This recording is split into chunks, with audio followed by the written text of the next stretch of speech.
Good morning. I love to spend time with the actual in-print newspaper. It's getting harder and harder.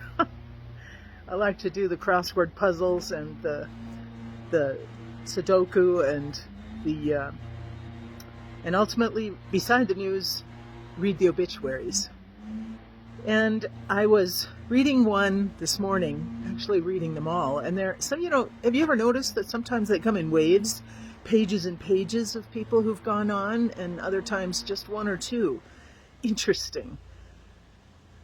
But what struck me as I'm reading the stories of these good people's lives, all different religions and faiths, all different business practices, different where they were born and then where they ended up. Of course, they've ended up in our town, which is why they're in our newspaper.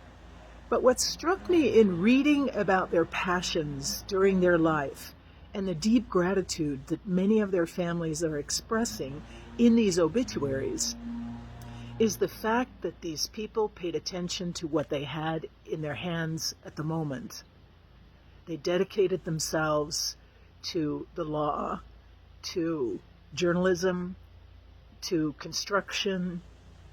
Their hobbies were as varied as hiking and boating and golf and animals. And then you have the obituaries of people who were just gentle souls who loved animals, and they're over and over again are remarked upon.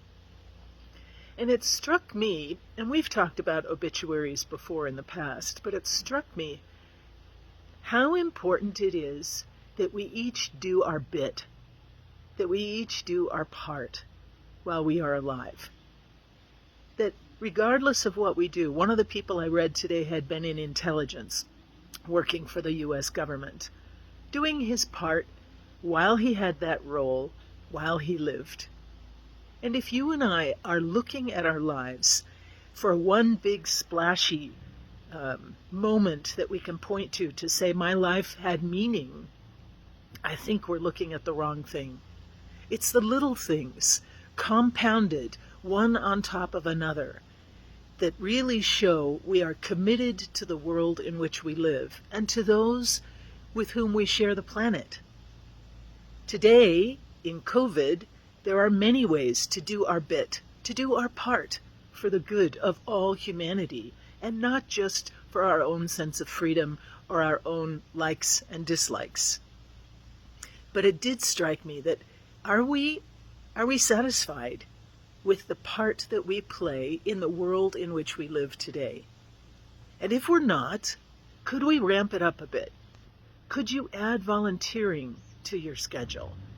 Could you assist in a school? Now, it's a little more challenging right now because of COVID restrictions, but to plan on ways that would feed your soul as well as build up humanity.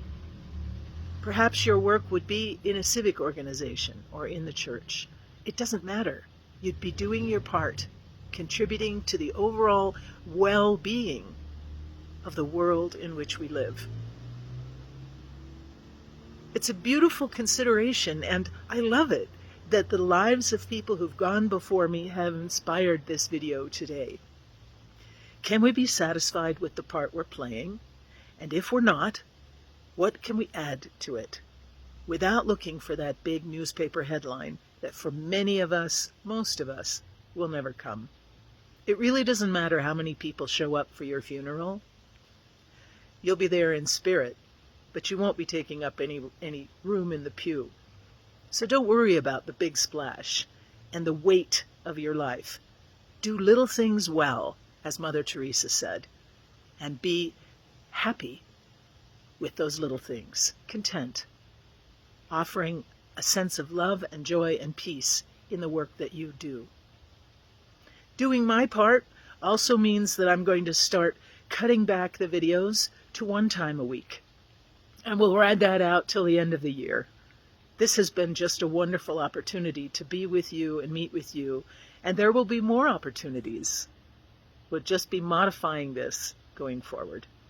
Know of my prayers. God bless.